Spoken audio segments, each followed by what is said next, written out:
Okay, it's 8 p.m. So let's begin.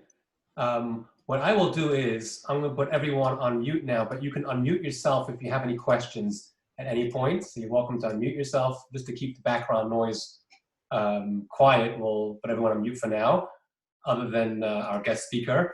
So just before I introduce Rabbi Leibel Wolf, thank you all for joining us this evening, for unleashing the true me and meditation to help us guide us through challenging times, which I do believe that right now we are dealing with one of those challenging times. We do have a whole series of lectures that we just posted on our website today and on Friday. Tomorrow we're beginning a course on Judaism at home. For many of us, because we can't go to synagogue, it's hard for us to find expression for our Judaism, so we have this course called Judaism at Home. We're also doing a course on Pirkei Avot, Ethics of Our Fathers, which is all about being a mensch and what it means to develop character. And if you're looking for any more of the information, please send me an email afterwards and I can send you the full list of classes that we have: Talmud, a Kabbalah class, a Talmud class, Ethics of Our Fathers, and so on. But that's not what you're here for tonight. You're all here for Rabbi Leibel Wolf. Rabbi Leibel Wolf has been a guest at Chabad of the River Towns a couple of times before, 2 or 3 times already in the past. And it's always been a real treat to have him here. I think last year I actually tried to book Rabbi Wolf and it was too late already. So he gets booked up very quickly. So, you know, every challenge, every tragedy or challenge comes with its silver lining. One of the silver linings here is that we can actually host Rabbi Wolf without him traveling all the way to New York, and which is why we were able to arrange this in such short notice. So I'm going to hand over the floor to Rabbi Wolf. It's always a pleasure to host him, and we really appreciate that he's taking his time to share some of his thoughts with us. So Rabbi Wolf, it's all yours. Thank you very much, Rabbi Silverman, and thank you all for tuning in. It's a great pleasure to be here with you from down under. Admittedly, it's under difficult circumstances. Let not my background lull you into a false sense of security. Although we are lucky here in Australia, our numbers are rather low, and I am aware that in the United States, you've almost reached a million cases of the virus and 55 to 60,000 deaths, which is a huge toll to take. And one wonders why it is that we are getting this kind of plague at this point in history. But one of the things we know from our own background, and you and I are part of the oldest extant civilization in the history of the world. You and I are 3,500 years old, and therefore we come with a lot of background and information cumulatively collected over history into our circumstances. And one of the things that we have learned, and we've gone through many a plague, even biblically there's described a good number of plagues. And I guess what we're describing, the coronavirus and COVID-19, is in fact a plague of sorts, but not even of sorts, reality. And what we are told is that although we can't investigate the inscrutable mind of God, I can't ever know why God is doing this. I have no idea why God created a world that has pain, why the world has death, why we can even step on an ant. There's no way that I can enter into the mind of God. Nevertheless, we are told that at such times, introspection is necessary. And we find ourselves right now during Sfiras HaOmer, the period of counting the Omer, which of itself was a positive virtue of giving an offering in the temple times, of an Omer offering. However, we celebrate it and don't celebrate it. And the reason is because it's also a sad time, at least till Lag BaOmer. And you might recall why. The students of Rabbi Akiva were dying during this period of time. 24,000 students passed on. And we wondered, why is this happening to the famous academy of the great Rabbi Akiva? And the conclusion was that in some shape or form, we weren't according the kind of mutual respect. We weren't practicing the kind of ahavas Yisrael, mutual love, that is so necessary between us in order to carry out somehow the mission of our creation. That the mission of our creation is ultimately somewhere located within the idea that we join together in a state of empathy, sympathy, creating achdus and oneness. Now, how was it that the students of Rabbi Akiva didn't practice that? It wasn't that they were overtly hating each other, God forbid. But as the Rebbe explains, there wasn't sufficient mutual respect. Each one considered his own opinion as being superior to the next and was intolerant of the next one. And if these people were of such a stature, that alone was already cause for punishment as such. I'm not for one moment suggesting that we're being punished. Who am I to say that? How is anyone able to say that? However, we certainly can say that the response, generally speaking, to all the plagues that have affected us in history is to introspect and look at our mutual relationships. And therefore, I think it's incumbent upon us to look at what we're doing within a family context, what we're doing within a community context, even a global context in that regard. We have to become that much more sensitive in terms of the way that we are responding to our own family. Very often I find questions and issues of intergenerational conflict between parent and child, especially at teenage level. And I ask the question, when you in some shape or form wish to apply a consequence for misbehavior, for misdemeanor, what are your eyes telling your child? Are your eyes expressing love and saying discipline is necessary, and that discipline is necessary out of love rather than out of an egocentric power play or a sense of feeling personally hurt? What chutzpah, how can you speak to me like that? What is the motivation behind it? And likewise between spouse and spouse. It's ironic, isn't it, that when the closer we are together, the more we tend to erupt and lose ourselves when things go wrong. And that's ironical. And of course, the truth is that we can understand the rationale behind it. When you're so close, the slightest departure from the norm registers much more loudly, and you feel it more sensitively. And hence we have to be much more on guard and more acute in the way that we respond to circumstances of seeming pain that is administered by others. So all I'm saying here is that in our particular set of circumstances we find ourselves today, we really have to look deeply within ourselves. If each one of us is able to improve our relational context, injecting the emotion of mutuality of love, I have no doubt that spiritually we'll have begun the process of alleviating the physicality of the hurt and the pain of the virus as such. It's a belief. I can't prove it, nor do I intend to prove it. It's part of my emunah. It's part of my bitachon. And this brings me closer to the technologies that we need to employ in mind and emotion in order to be able to handle the adversity and challenge we're facing. We can throw our hands in the air and just say we're just hopelessly driven like a leaf in the storm without any potential of rudder and rootedness. Or we can say, I'm going to start to make a stand. I'm going to create a strength of mind and a strength of emotion, and there'll be a multiplier effect, a butterfly effect in terms of my exemplary behavior and response that will affect those around me, and that will continue throughout the world as such. Now, we have to be able to adopt that methodology of strength of mind and emotion. Step one, we have to have some belief system. We have to be rooted in some ground of our personal reality.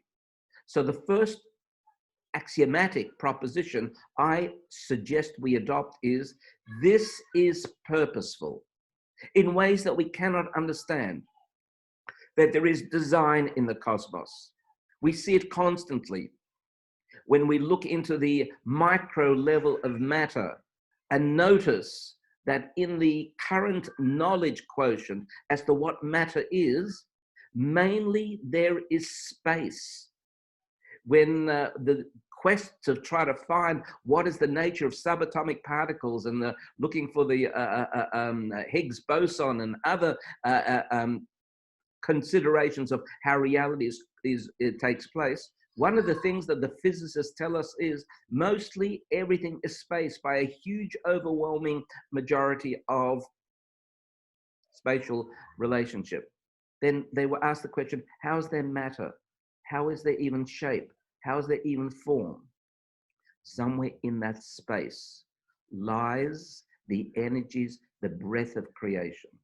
Likewise, in the macro, if we look at the wider scheme, the cosmic scheme of things, it's mainly space. And yet there's design in that space we're constantly defining. So I begin with the proposition, there is a designer, there is a design, and I fit into that design, which means that I have a role to play. Number one. Number two, I absolutely believe that the Torah is the manual that provides me with the way that I navigate through the time dimension and the space dimension. And if I follow it correctly, the result will be I will be a positive feature of creation, a co-creator of an unfinished universe. So what do I do with my mind? What do I do with my emotions? So here comes the second proposition. The Alter Rebbe teaches us the principle Moyach Shalit al Halev, that the mind has the capacity to determine the outcome of the emotions. I'm not talking about superiority of mind or superiority of emotions. It's a bit like trying to compare apples and oranges. Can't do it.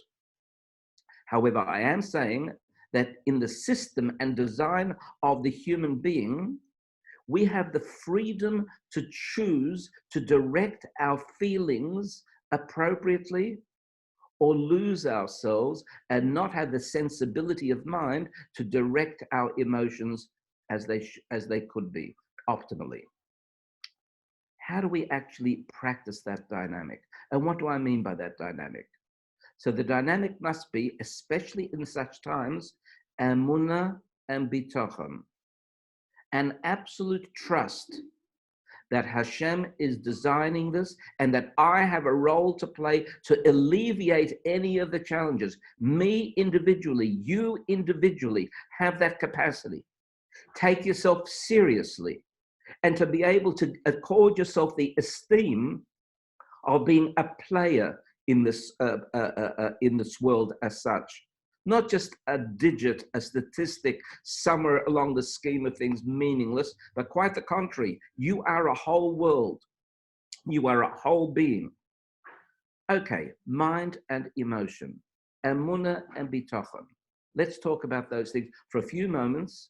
And somewhere in the shortness of time, I'm going to take you through an exercise that will allow you to evolve and develop that sense of self, especially in context of the challenge that we're facing at this very moment.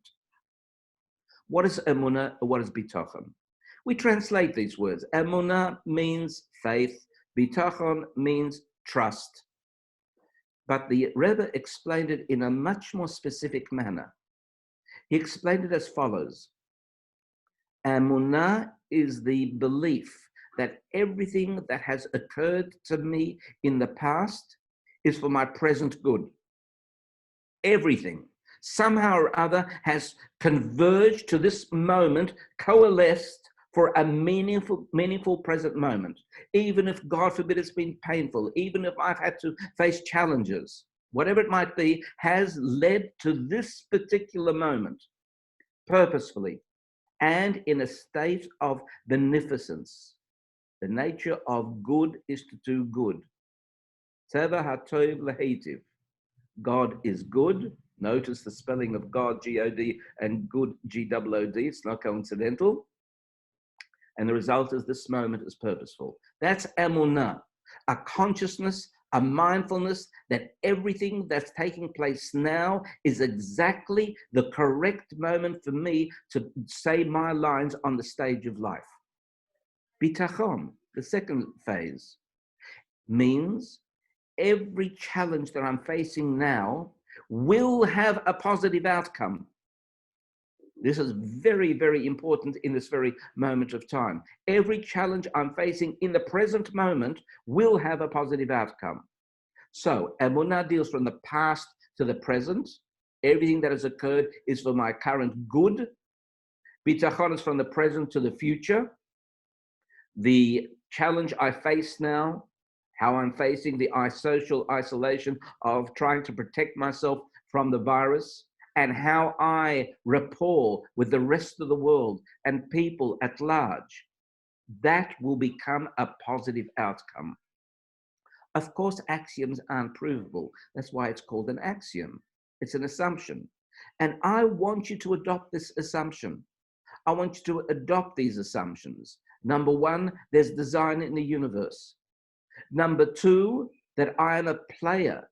And the way I comport myself right now will determine the outcome, not just for myself, but for everybody as such. What if, God forbid, and people ask me, okay, Label, you're being very, very positively minded and you have a great sense of faith, etc. But look around you. Here in the United States, I'm talking about where you're located, we've got between 55,000 and 60,000 deaths. You've got nearly 1 million cases of the virus as such. How can you say right now you adopt a positive, hopeful proposition?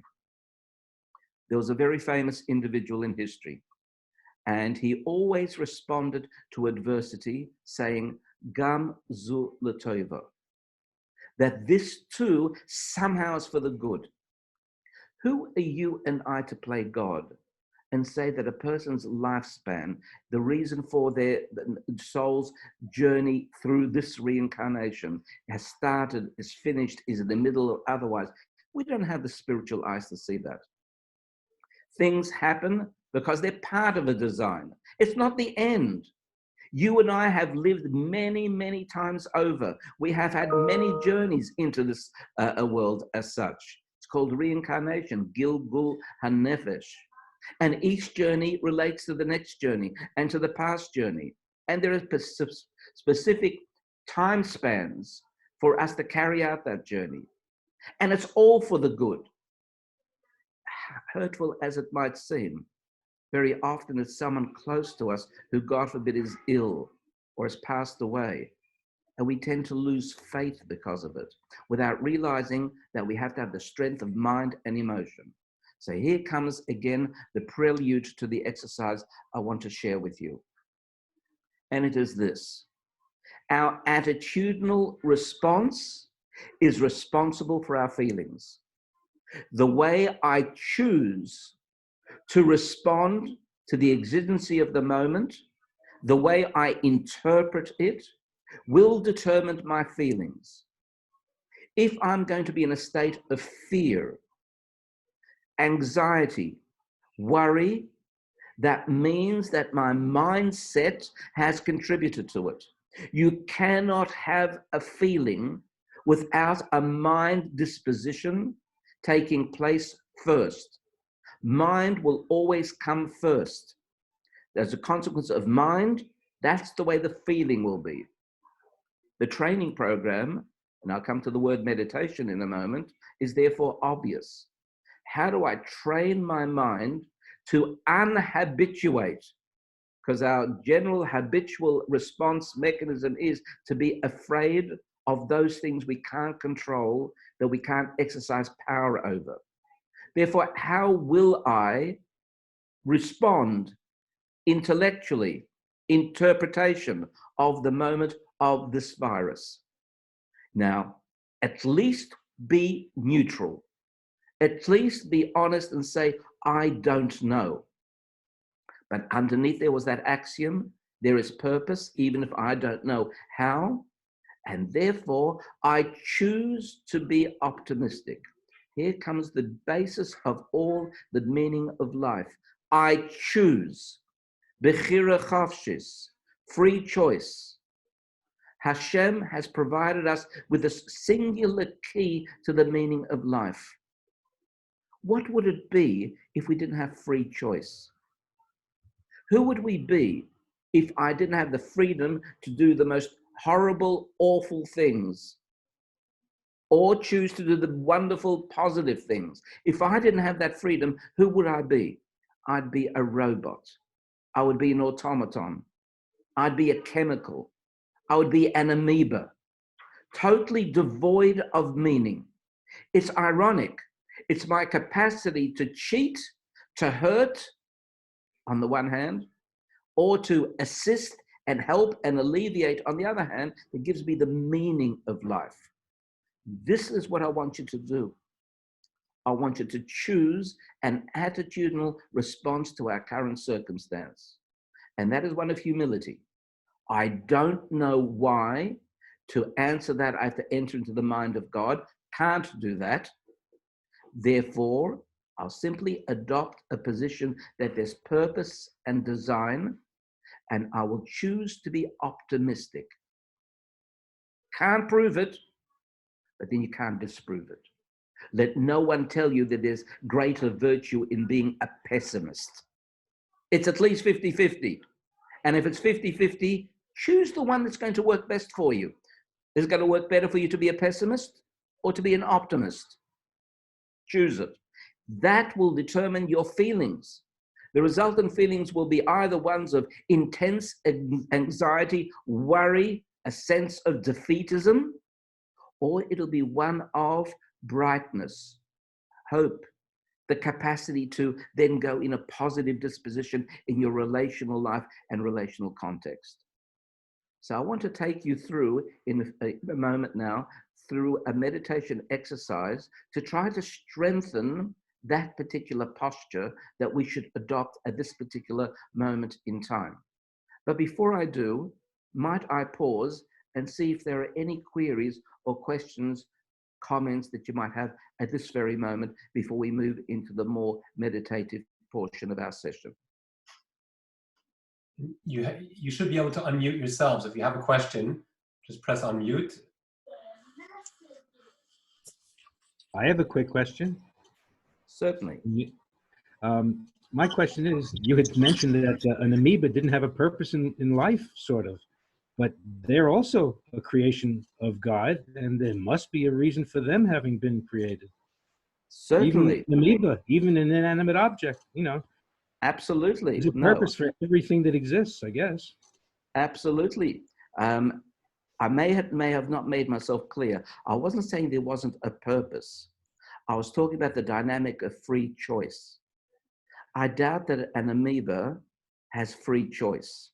In other words, in our teachings of the 4 levels of existence, which you've correctly already begun to nominate, we have the inanimate world, we have the vegetational world, we have the animal world, and then we have the human level.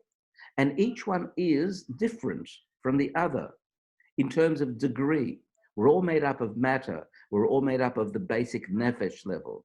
But each of those levels has a further increment in terms of its understanding of self. Now, a flower does not have that understanding of self, but it has locomotion, it has movement, it inclines towards the sun, it grows, whereas a stone does not. There's a qualitative difference, not better or worse, a difference. An animal has more than a plant. Not only is it not as limited in its movement, but it has rudimentary communication as well. The human being is characterized by understanding itself in the consciousness of time and space. That gives it the freedom of choice that an animal doesn't have, which in turn the vegetation world doesn't have. So I'm not saying it's not purposeful. I fully agree with you. Everything is purposeful. What I am saying, however, is that the freedom to choose is by and large limited to the human being. It's our capacity, so we need to utilize that gift that has been accorded to us. I, go ahead, Neil.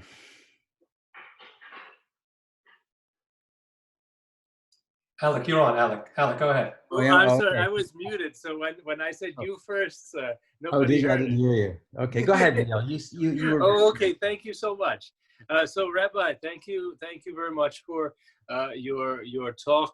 I think with me, this makes a big difference once I kind of wised up to it. I spent much of my life constantly worrying, what if my mother dies? And then when I got married, I started worrying, what if my wife dies? And then with this coronavirus, being a healthcare worker, I sort of confronted, what if I die? Which didn't scare me as much as my wife or my mother dying, but it's that, but sort of, it's up to me to do the best to guard my soul scrupulously, but understand that if God forbid I lose someone close to me, or if I die in the middle of this plague, that God is still in charge and God is still good. Now, I'm not quite mature enough to really internalize it, but at least I have something to work towards now. Very good. Can I just perhaps provide you with some advice to even short circuit the unnecessary anxiety that you might be causing to yourself? Forgive me if I appear to be rather harsh, but you are playing God. You're saying, I am anticipating a negative outcome, and therefore, how will I respond to that negative outcome? What if you didn't project that negative outcome in the first instance? What if your mind wasn't consciously aware and full of the fears of your loved ones passing on, etc., let alone yourself? What if you didn't allow that kind of sojourn of the mind to take place? That every time that thought arose, you had the capacity to set it aside, because you would say to yourself, you know what? There's at least a 50-50 chance that it's not going to happen.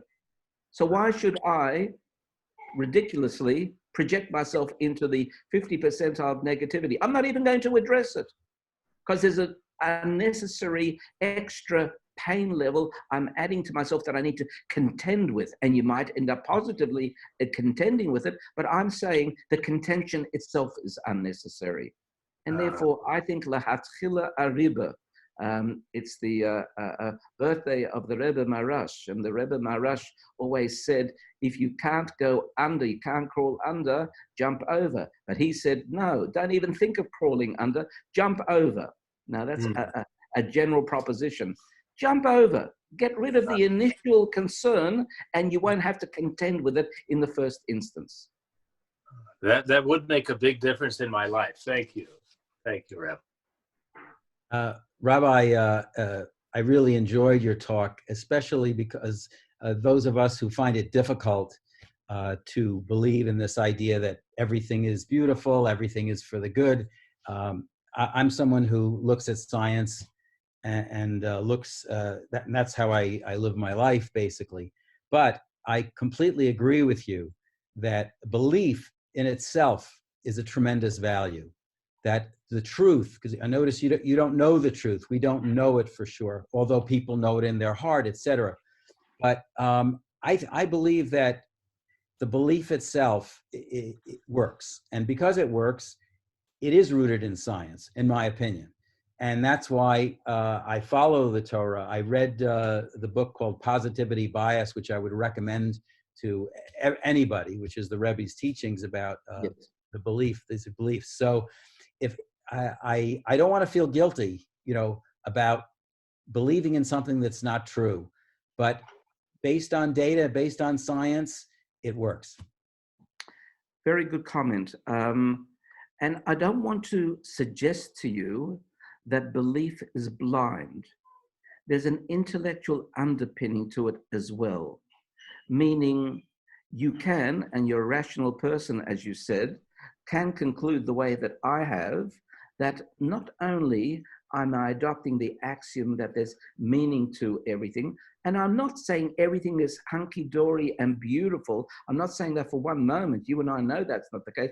What I'm saying is that there's purpose, and that purpose will have a positive outcome in the bigger scheme of things. And all I'm saying to you is it's absolutely rational to choose that as opposed to choosing the other. They're equally weighted. So as a rational human being, knowing that I'm going to lead qualitatively a better life, and I'm going to be a better facilitator for others, if I choose in that direction, I choose it.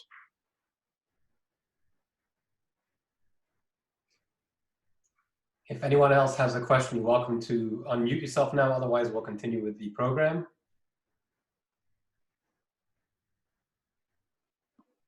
Okay. So meditation.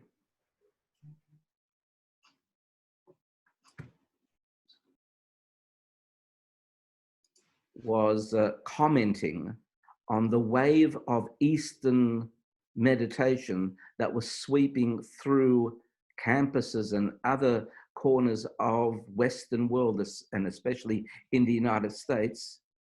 The Rebbe said that meditation is something that we've always, as a Jewish people, practiced, and very valuably so. Before we daven in the morning, we learn some Chassidus, we learn some spiritual teachings. We take a particular point that we may have learned and we dwell on it in a focused session so it becomes internalized within us until it becomes part of our default response mechanism to the day, to our life. That's a particular form of meditation called Hisbonenus. But the Rebbe warned that there was meditations taking place in the world, especially the Western world, which unfortunately had elements of avodah zarah, idol worship, because they had come from the East through the Hindu prism, P-R-I-S-M, and as a consequence of that, there were elements of it that the Jewish soul would be hurt by if it practiced it. So the Rebbe said, take the positive virtues of meditation, which has many positive virtues, but strip it of its avodah zarah elements and be able to utilize it as needed. Not everyone needs to meditate. Those people do need to meditate for whatever reason. Today, I think it is necessary to learn the skill of focusing, which is another way of saying meditation. And I'm not talking about focusing in terms of ADD, ADHD. I'm talking about the following. God created us so we can't think of two thoughts at the same time. Try it. You can't. You can oscillate very quickly between two thoughts, backwards and forwards, but in the very same instant, only one can occupy your consciousness. And we have a choice, coming back to that Bechira Chavsh's choice, as to which one will occupy our mind at any one time. Especially in circumstances where we are under attack. And we are, in a sense, under attack. I mean, the numbers are staggering. 55,000 deaths in the United States. If there were a war, God forbid, with 55,000 casualties, we would be absolutely devastated that the enemy has been able to inflict that degree of hurt and pain upon us. And we tend to say, oh, but this is an illness. But nevertheless, we need to respond to it. So what do we focus on? So I'm going back to my previous discussion. As soon as there arises that moment of insecurity and fear, we have to then collect ourselves mindfully and choose some imagery that will move us away from the state of anxiety and fear and therefore undo those negative emotions. So unfortunately, life takes its toll in the way we are habitually thinking. And we are habitually thinking, especially in current times, negatively, hurtfully, frightening.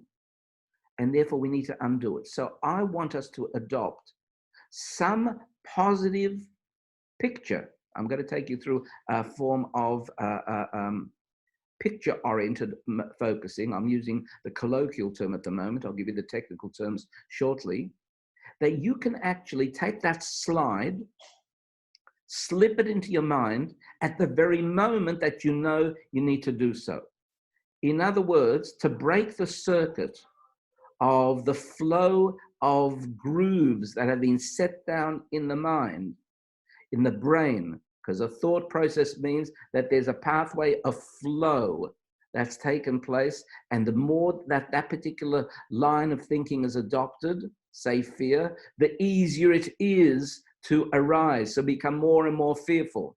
We have to break that circuit of neurotransmitters and create a new circuit that is a positive one. So what I'm going to do with you is to take you through an exercise whereby we're going to lay down a new circuit of the mind of positivity in order to be able to set aside the old circuit, let it become overgrown with weeds and not being able to be traversed as easily, and more actively, our new habit of positive thinking can come into play.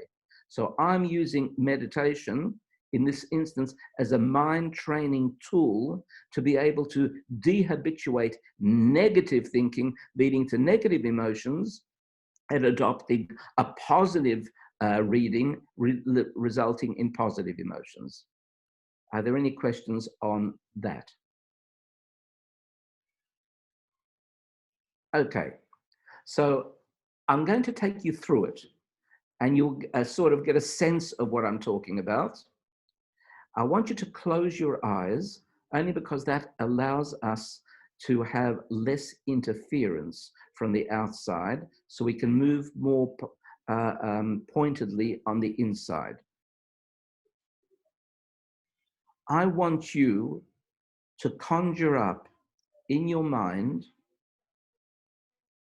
a scene from your past, but a scene that is replete with absolute joy, a moment in your life when you have felt ecstatically happy as a child, as a teen, as a young adult, as a mature adult. I want you to find one memory in your memory banks that constantly, if you were to focus on that, it would provide you with an immediate sense of elation. And I'm going to give you a minute or so to try to recall one such instance.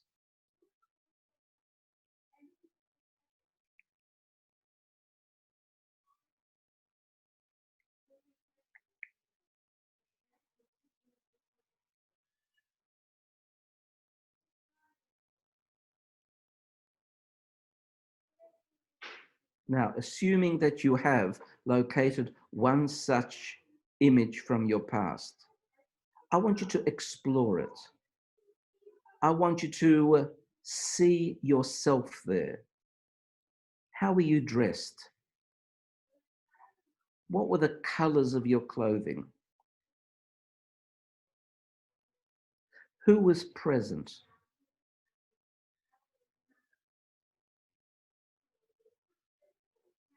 How were they responding?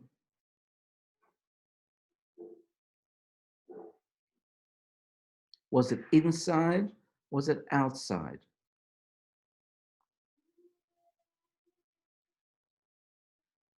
What was your dominant feeling in that moment?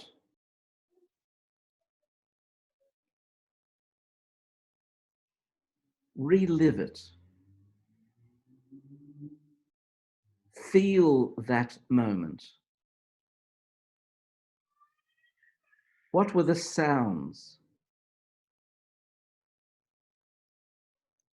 Were there words?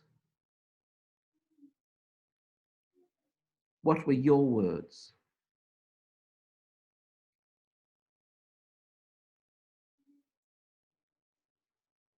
And just be aware in this moment how you have been able to capture the past in a beautiful way and allow your feelings right now to be a replica, happy, positive.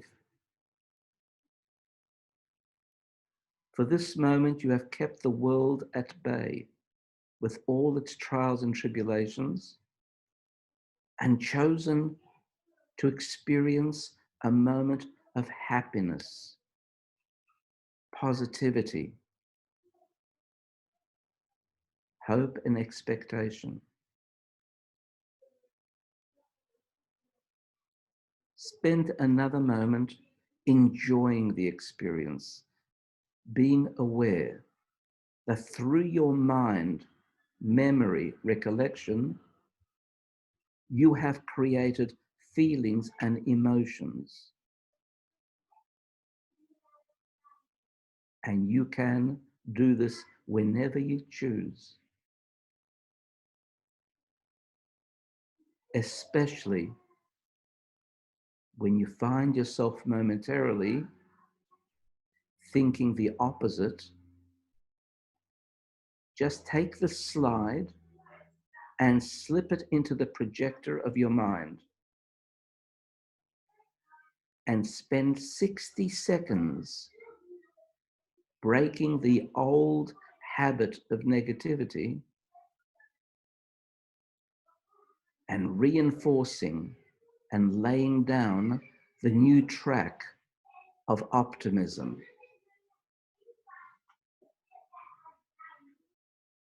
Spend another few moments keeping that in your mind. And now commit yourself to doing this as often as you catch yourself wandering the opposite way.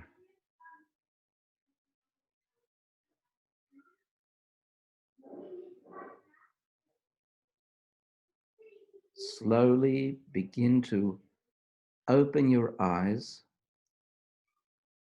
coming all the way back to the present, and joining me once again.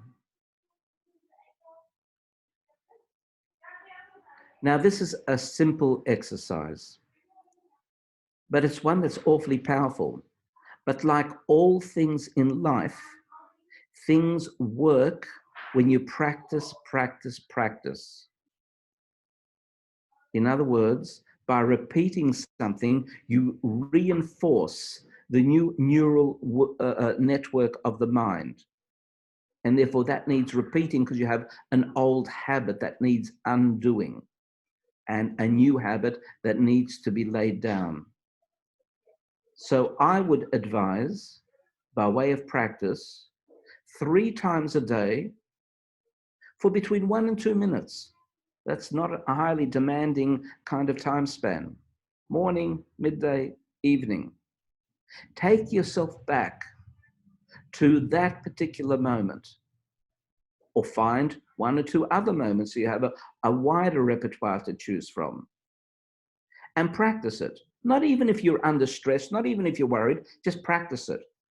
Because once you practice it, you're able then to call on it when the need arises. It'll be much easier to slip that particular slide into the mind when you catch yourself being unfortunately anxious for whatever reason, worried for whatever reason. So practice is the key. Any questions or thoughts about that short, brief exercise that could be a very powerful feature in your whole life? Again, you can unmute yourself. If you have a question, just press unmute.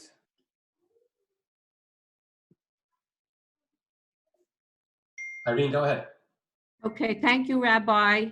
I've been starting to meditate for a while and also part of yoga. What I'm not able to do, though, is do it on my own. I seem to wait for an instructor. And I would like to think of ways that kind of would slow me down and for me to initiate it on my own. And I appreciate the activity you did with us, because I found it very meaningful. Okay. I'm going to try it 3 times a day. Fine. There is a tendency to think that you need to have an instructor, because that's the way that most programs create a little bit of a dependency relationship, because that assists their business. But what I'm saying to you is what we just did of you remembering a moment and being able to dwell on it doesn't require me, doesn't require an instructor. Now, let me just take one step back. Meditation is just a word. There's no right and wrong way to meditate. I know there are many an individual say, there is my way is the right way, follow me. Forget that. The word meditate is just a word that means focusing. What you focus on, why you focus, how you focus, that depends on either the spiritual pathway behind it or the particular intent, etc., etc. So don't think you need an instructor to meditate. You do meditation purposefully. It should be done only because there's a reason for it. If this instance, I'm giving you a reason that we're currently in a state of crisis and we need to be able to balance ourselves, you can do that. You don't need an instructor. You don't need me. You just need to be able to practice a particular set of thoughts that are beautiful and are strong and emotionally captivating, because that way you'll be able to spend time in a very pleasant way, and it'll change your whole disposition. And let me add one more thing. We know full well that when we are positive and happy, our health quotient improves. And when we are worried and anxious, the cellular body doesn't operate optimally. So if you want to have protection against the virus, protection against any illness, positivity and happiness are very important to our immune system. And this is something you can do anytime you want without any instructor. That's simple exercise. And that alone will already make a huge difference, not only to your life, but to your well-being as well. Thank you.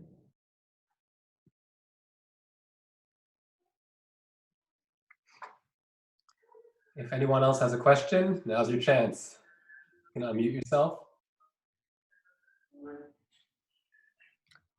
So let me draw some words of conclusion. It's not difficult. We make life difficult, but the truth is, life is not difficult. There are simple principles. Practicing it requires willpower and commitment. And it's the willpower and commitment that can create the success story or otherwise. So allow life to be reduced to basic simplicities. Number one, choose to believe that there's a design in the universe. You don't even have to choose that one. That one's obvious. Secondly, choose to believe that everything is purposeful, and therefore choose to believe that the outcome will be positive. And through those particular simple sets of instructions, you'll be able to lead a much more positive life, lead positivity around you, and as a consequence, through a multiplier effect, make the world a much better place. And can I suggest that the particular arena today that you and I have to emphasize is Ahavas Yisrael, to go beyond ourselves in extending love, especially to those people who are less than lovable in our lives. And in so doing, I assure you, history has taught us Jewish people, we the oldest people, by practicing Ahavas Yisrael, plagues stop.